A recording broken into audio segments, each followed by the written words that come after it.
RMC Première. Didier Cadour, bonjour. Bonjour. Vous êtes, je le rappelle, le secrétaire général du syndicat CSTC-FO depuis 2009. Didier Cadour, vous espériez vous retirer hier à l'occasion de votre congrès. Finalement, cela n'a pas été possible. Pourquoi ? Écoutez, oui, j'espérais, j'étais même heureux de pouvoir quitter hier ces lieux-là, parce que ça fait quand même pas mal d'années que je suis dans le syndicalisme. Et il a fait que, malheureusement, comme on dit, faute de candidature, à la dernière minute, il a fallu trouver une solution, parce qu'on ne pouvait pas laisser un syndicat sans tête, on va dire, puisque c'était obligé d'avoir une tête dans un syndicat. Et malheureusement, donc, on a redemandé au Congrès de revoter pour reconduire cette commission administrative jusqu'au maximum, je dis bien au maximum, le 30 novembre 2016. Alors l'appel est entendu, vous ferez 6 mois, pas un jour de plus. Pourquoi aujourd'hui cette absence de candidats ? Votre syndicat ne fait pas des mules aujourd'hui ? Non, pas du tout, parce que vous savez, prendre la tête d'un syndicat, c'est quand même quelque chose de pas facile. Il faut quand même avoir déjà un peu le charisme. Il y en a qui l'ont. Mais lorsque vous déposez vos candidatures, puisque nous, bien sûr, nos candidatures sont déposées en temps et en heure, comme sont prévues dans nos statuts. Après, ces candidatures sont étudiées. Et à partir de là, les gens réfléchissent de jour en jour. Et puis, à la dernière minute, vous ne pouvez pas déposer une candidature, mais par contre, vous pouvez la retirer. Et c'est ce qui s'est passé mercredi matin, lorsque je suis arrivé, je disais pour la dernière fois dans les locaux, je vois ces candidatures qui étaient retirées. Et il a fallu se mettre au travail pendant toute la journée de mercredi pour pouvoir arriver au Congrès et proposer quelque chose aux congressistes, quoi. Alors, parmi ces candidatures, il y avait celle d'Henri Jeuny, ancien de l'USWINC, qu'on ne présente plus, ancien du SLUA aussi. Donc, il pourrait être apparemment votre successeur. Est-ce que c'est une probabilité réelle et qu'en pensez-vous ? Pour être un successeur, oui, ça peut être un successeur. Ça, seulement, c'est le Congrès qui décidera lorsqu'on revotera simplement pour les instances de la commission administrative d'ici juin, je vais dire ça. Mais je dis toujours, et je le dis dans tous les médias, il faut arrêter de prononcer ce nom-là. C'est un homme qui a des valeurs, c'est un homme qui se bat comme moi, qui est un homme de terrain énormément à l'époque. Il a encore peut-être des petits problèmes encore à régler, mais ça n'a rien à voir. Le problème, c'est que les candidatures, malheureusement, ont toutes été retirées. Et c'est pas le fait les règles, elles sont là, et on respecte les règles à force ouvrière. 258, si vous aussi, chers éditeurs, vous voulez poser une question ou adresser un commentaire à Didier Cadour ce matin. Alors Didier Cadour, pas d'élection, mais un bilan malgré tout lors de ce congrès, avec notamment une résolution votée sur la représentativité. On imagine que FO entend peser plus dans les prochaines années. Quels sont vos objectifs ? Sachant qu'aujourd'hui, vous êtes, on va dire, entre le 4e et le 6e syndicat, selon que l'on regarde uniquement le privé ou privé et public. Alors effectivement, moi ce que je dis, c'est que je cherche pas à être le premier syndicat sur le territoire. Si on l'est un jour, c'est tant mieux. Mais je vais pas me gargariser comme certains font. Aujourd'hui, effectivement, nous, on doit travailler, on doit faire du vrai syndicalisme. Mais dans ces résolutions qu'on a votées hier, il n'y avait pas que la résolution sur la représentativité. Il y avait surtout celle de l'emploi local, l'environnement. Et puis après, il y avait la résolution générale. Donc, il y avait quand même 4 résolutions. Mais effectivement, la représentativité, on fait notre travail correct, notre travail de terrain, et on n'est pas là pour se battre, pour récupérer des adhérents. Mais on a énormément d'adhérents qui sont, depuis 2014, et je peux vous dire 2015, qui ont quitté les organisations syndicales, et pas les moindres, qui sont venus nous rejoindre parce qu'ils n'arrivent plus à comprendre les responsables de ces organisations syndicales qui ne les suivent plus. Ce que vous appelez le vrai syndicalisme, c'est quoi selon vous ? Le vrai syndicalisme, c'est d'aller discuter avec le patron, de trouver un chemin, un consensus, si vous voulez, pour l'employé ou l'ensemble des employés, parce que bien souvent, dans d'autres centrales, c'est pas ce qui se passe. Dans d'autres centrales, on laisse à la débandade, je dirais un peu comme ça, les délégués, et lorsqu'ils remontent vers leur centrale, les centrales ne les aident pas. On leur répond souvent, oui, je vais venir, oui, je vais venir, et on voit personne venir les aider dans les... Nous, on est là, on va jusqu'au bout, et on aide nos adhérents, nous. Alors, vous l'avez dit, vous êtes très critique à l'encontre de la loi sur l'emploi local. Pourquoi ? Qu'est-ce que vous lui reprochez dans son application ? Écoutez, c'est simple, comme tout le monde le dit il y a bien longtemps, et beaucoup de Calédoniens même le pensent si bas, mais nous on le dit si haut, le flux migratoire c'est énorme sur ce territoire. Nous sommes un petit pays quand même de 250 ou 270 000 habitants. Je dirais, allez, les Calédoniens veulent aller même sur la métropole, trouver un emploi pour quelque temps, puisqu'après, bien souvent, ils s'installent pas là-bas. C'est pas trop grave avec un pays grand comme la France. Mais un pays comme la Calédonie, les gens viennent bien sûr sur ce territoire, et énormément de gens de la métropole, vous les voyez arriver avec les valises, absolument rien, ils vont à l'auberge de jeunesse et ils se trouvent un petit boulot. Vous trouvez même des patentés qui n'ont même pas de formation. Ils n'ont pas de formation. Vous les trouvez dans la plomberie, vous les trouverez même dans la peinture, dans la menuiserie. Et puis c'est vrai que ces gens-là, après, même ils sont employés même dans des commerces de Nouméa. Vous allez voir les commerces maintenant qui sont ouverts. Et heureusement qu'ils ne sont pas ouverts jusqu'à minuit parce qu'ils travailleraient, parce que c'est des jeunes qui ont besoin de travailler, ils viennent d'ailleurs, ils souffrent ailleurs. Donc aujourd'hui, ça nous bloque, nous, les enfants du pays. Nous, nos enfants du pays n'ont pas travaillé. Comment vous expliquez que les employeurs, selon vous, dans votre raisonnement, choisiraient ces profils-là? Vous dites ils veulent travailler, qu'est-ce que ça veut dire?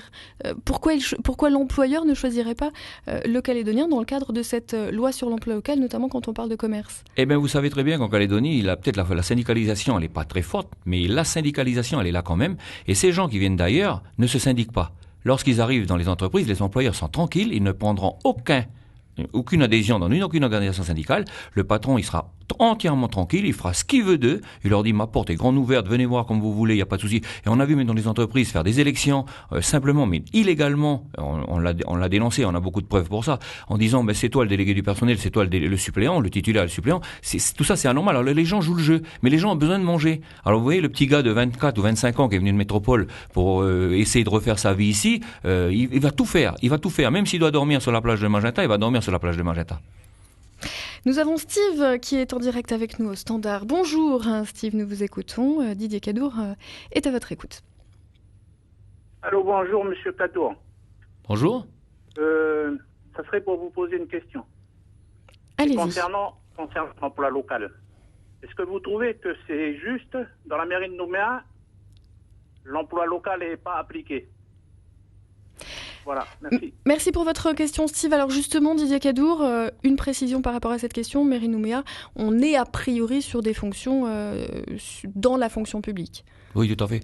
Alors effectivement, oui, cette question, elle mérite d'exister, parce que c'est vrai qu'à la mairie de Nouméa, avant comme maintenant, des gens sont employés venant d'ailleurs. Nous, les Calédoniens qui sont à l'intérieur, même aussi bien pour monter en échelon, on les prend pas. Ou alors, il faut être le copain ou la copine de Monsieur X ou de Madame Y. Mais c'est anormal quand on voit dans cette mairie ou même dans ces mairies. Regardez dans ces mairies, je suis désolé, regardez tous les secrétaires généraux des mairies du territoire. Regardez s'il y a beaucoup de Calédoniens dedans. Voilà. Est-ce qu'il y a pas, vous dénoncez l'origine de ces personnes qui travaillent. Est-ce que vous imaginez qu'il puisse y avoir un problème de formation, notamment quand vous parlez de secrétaires généraux? Mais oui, mais ça, il y a longtemps que ça aurait dû être fait. Pourquoi on ne donne pas la formation à des Calédoniens qui pourraient être secrétaires généraux dans les mairies? Pourquoi on ne donne pas des formations à des Calédoniens qui pourraient passer un jour directeur, je dirais même des banques, puisque moi, j'ai été dans des banques. Bon, on en a eu un aujourd'hui, vous le savez, il a la Société Générale. Mais c'est un exemple, ça seulement. Et des DRH dans les banques et des DRH dans les établissements. Combien il y en a de Calédoniens des DRH? Il y en a pas. Et il n'y a pas de la formation pour des DRH? Alors, selon vous, qu'est-ce qu'il faut faire? Que dit votre résolution pour améliorer cette loi sur l'emploi local? Nous, il faut avoir le courage de prendre le taureau par les cornes, réformer cette réforme de la loi pour l'emploi local. Et toutes les organisations syndicales l'ont dit. On a même monté une CPL, une commission pour l'emploi local, mais qui ne sert absolument à rien. C'est une petite usine à gaz, ça sert à rien du tout. Aujourd'hui, il faut mettre sur la table, c'est un minimum de 10 ans de présence sur le territoire. C'est pas 1 mois ou 2 mois où vous arrivez au bout d'une semaine que vous êtes pris dans un commerce ou n'importe où. Donc c'est 10 ans de présence sur le territoire. C'est quelque chose de dur, mais après à compétence égale, c'est normal. Et en même temps, il faut former nos enfants du pays. Alors Eric est avec nous ce matin. Bonjour Eric, nous écoutons votre question. Oui. Bonjour tout le monde, bonjour M. Cadour. Bonjour. Moi j'ai une question à vous poser. Qu'est-ce que vous appelez l'emploi local? Parce que moi, c'est plutôt du racisme, plutôt qu'autre chose, votre emploi local. Merci Eric pour votre question, commentaire Didier Cadour. On en revient au fondement de cette loi sur l'emploi local. Alors je réponds, l'emploi local, c'est pas du tout du racisme. L'emploi local, c'est bien pour les enfants nés dans ce pays. De quelle ethnie qu'ils soient, qu'ils soient wallisiens, javanais, tahitiens, on va pas énumérer, on est un beau pays, on est un pays de couleur. Et là, à partir de là, c'est l'emploi local qui dit bien ici en Nouvelle-Calédonie, c'est ce que je dis, les enfants nés au pays. Mais quand vous dites 10 ans, ça veut dire que vous remettez en cause complètement le tableau qui a été fait entre la compétence disponible sur le territoire et donc le nombre d'années exigées de présence. Oui, tout à fait, mais parce que ça a été bafoué, ça. Aujourd'hui, lorsqu'on vous demande une compétence, lorsqu'on ouvre un poste, on va souvent vous demander avec une expérience de 5 ans ou une 4 ans. Qui a une expérience de 4 ans? Le jeune qui sort de l'école à 20 ou 25 ans, qu'il soit de quelle ethnie qu'il soit, il a le droit de travailler. Il y en a qui ont été faire des études en métropole. Lorsqu'ils reviennent ici, ils ont des bacs+2, des bacs+5. Vous voyez, donc il n'y a absolument rien de raciste là-dedans. L'emploi local, c'est bien pour les enfants du pays. Et les gens qui viennent d'ailleurs, je suis désolé, on doit leur fermer les portes. Après, si la compétence, on ne l'a pas, on va chercher. Mais pour un laps de temps, la personne, elle peut être là pendant 2 ou 3 ans grand maximum, et elle repartira chez elle pour former quelqu'un d'autre. Didier Cadour, pendant ces 6 dernières années à la tête de FO, vous avez cultivé votre différence, j'allais dire presque votre rébellion affichée, là où d'autres syndicats ont choisi une voie un petit peu plus consensuelle, on va dire constructive. Pourquoi est-ce que finalement c'est la seule façon d'exister dans un paysage syndical pour le moins atomisé ?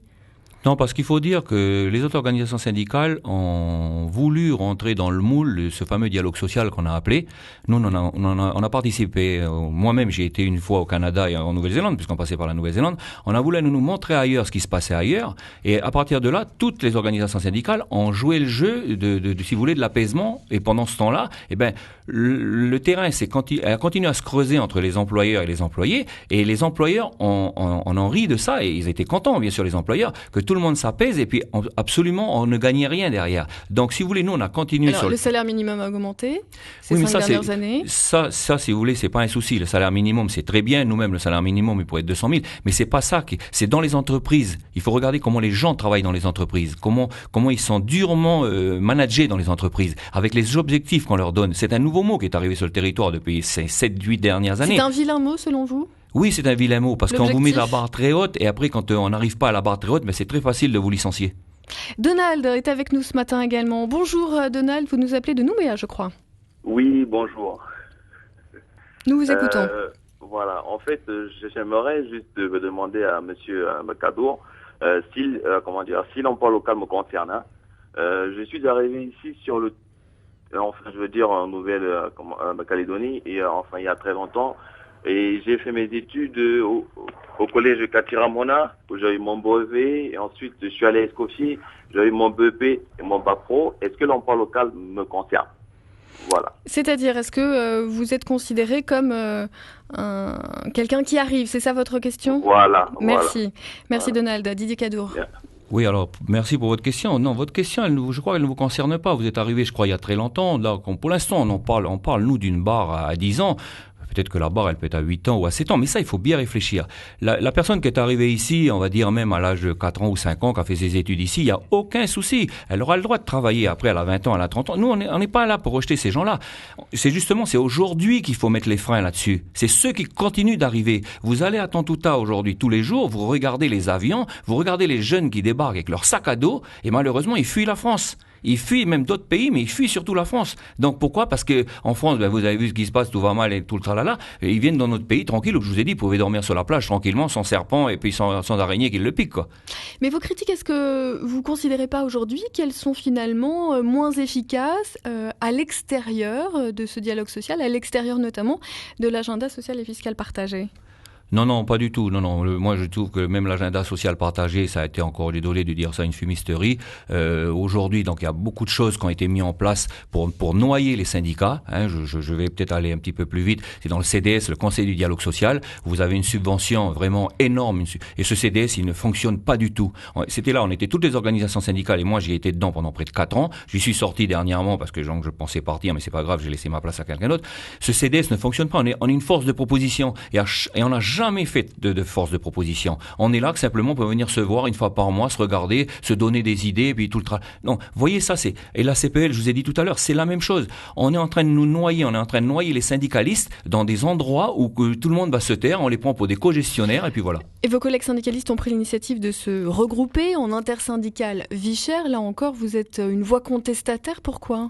Écoutez, oui, la vie chère, vous avez bien vu, tous les Calédoniens qui sont sortis se sont fait avoir. Pour avoir une réunion de plus de 20 heures ou 21 heures, pour avoir gagné que 10%, qu'est-ce que c'est que 10%? Vous avez vu, tout le monde rouspète, on entend sur les radios tous les matins. Et la CCS, l'année dernière, n'oublions pas cette contribution calédonienne de solidarité. Qu'est-ce qui s'est passé? Qui était l'organisation syndicale devant le Congrès? C'était Force ouvrière, Didier Cadour à la tête. Personne n'est venu nous rejoindre. Personne. Et aujourd'hui, on entend les gens, bien sûr, aboyer, comme j'en dis chez nous, autour des radios. Et vous savez que cette CCS, aujourd'hui, elle est en train de se préparer. Et moi, je dis haut et fort, d'accord, elle est en train de se préparer, mais le bouton, il n'est encore pas appuyé sur le bouton vert, pour 3% pour l'année prochaine. Alors je dis bien à l'ensemble du pays, préparez-vous à avoir 3%, comme moi sur ma retraite, parce que je suis retraité, comme avoir 3, au lieu de 1, c'est d'avoir 3% l'année prochaine. Et ça, il faudra dire merci aux organisations syndicales qui ont signé ça. Une information sur laquelle nous reviendrons, bien sûr, cette histoire d'augmentation de la CCS à 3%. Didier Cadour, secrétaire général de Force ouvrière, merci d'avoir été sur notre antenne ce matin. Merci à vous.